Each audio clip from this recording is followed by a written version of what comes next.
ప్రాంతం పర్యవేక్షించే అవకాశం వాళ్ళకి ఉంటుంది. దీన్ని ఖచ్చితంగా అందరూ పాటించాలని అక్షంతలు తీసుకొని ఎక్కడ కూడా కాంట్రాక్టర్లకి అందరూ కూడా చెప్తున్నా, జేసీబీలు అవసరం కాస్త పసుపు కుంకుమ వేసి ఆ వచ్చిన చేత అక్షంతలు ఇచ్చి అక్షంతలు ఆ యొక్క గుంటలో వేనేస్తే అదే ప్రారంభోత్సవం త్వరగా ముగుస్తుంది. మనకి సమయం లేదు. ఎందుకంటే పార్టీ నాయకులు కానీ పార్టీ కార్యకర్తలు కానీ అనేక చోట్ల అనేక హామీలు ఇచ్చారు అభివృద్ధి కార్యక్రమాల విషయంలో. మన పార్టీ నాయకులు మన పార్టీ కార్యకర్తలు ఓట్ల కోసం ప్రజల వద్దకు వెళ్ళినప్పుడు నా కుటుంబ సభ్యులు అందరూ కల్పించినటువంటి ఆ యొక్క హామీలు ఈ 303 శంకుస్థాపనలతో అక్షరాల 85% పూర్తి కాబోతున్నాయని చెప్పని కూడా మీ అందరి ముందు మాట చెప్తూ ఉన్నాం. ప్రతి డివిజన్ నుంచి నాకు ఫోన్లు చేస్తూ ఉంటారు చాలామంది.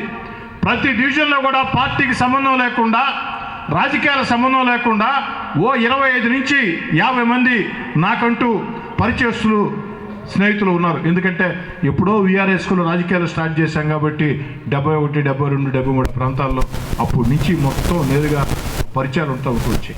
వాళ్ళు చెప్తూ ఉంటారు ఎప్పుడు విషయాలు. అప్పుడు మనకు వచ్చిన ఈరోజు మనతో ఉండకపోవచ్చు, రాజకీయాల్లో ఎవరికెవరు శాస్త్రం కాదు, కానీ అది కూడా పార్టీ కోసం కష్టం చేసిన కార్యకర్తకు నా వెంట నడిచిన వాళ్ళకో ఇచ్చాను తప్ప పారాచూట్ బ్యాచ్లకో డబ్బు సంస్థలతో వచ్చేవాళ్ళకో ఈ ఆఫీస్లో నో ఎంట్రీ బోర్డ్, దాంట్లో ఎలాంటి అనుమానం లేదని చెప్పని మనం చేసుకుంటూ ఈ యొక్క కార్యక్రమాన్ని ప్రతిష్టగా తీసుకోవాలని, ఎందుకంటే తొలి కార్యక్రమం 9వ తారీఖు కాబట్టి 105 శంకుస్థాపనలో గిరి చెప్పినట్టు ప్రతి ఇంటికి వెళ్ళి ఆహ్వానించాలని చెప్పని ఆ సమయం పాటించాలని, ఎక్కడ బొకేలు శాలువాలు ఫ్లెక్సీలు వద్దు, టెంకాయలు కూడా వద్దు, కాస్త వేగవంతంగా మీరు పంపించేసినట్లయితే నెక్స్ట్ ప్రాంతానికి పోతాం.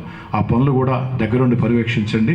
వాటితో పాటు ఇంకా మీ డివిజన్లో ఏదైనా అభివృద్ధి పనులు ఉంటే వెంటనే కాగితం రాసి ఈరోజు రేపో ఎల్లుండో వారం తర్వాత 10 రోజుల తర్వాత సుబ్బన్న దగ్గర ఇవ్వండి. వాటిని కూడా జూలైలో శాంక్షన్ చేయించి పూర్తి ఇచ్చే బాధ్యత నాదని మనం చేస్తాం.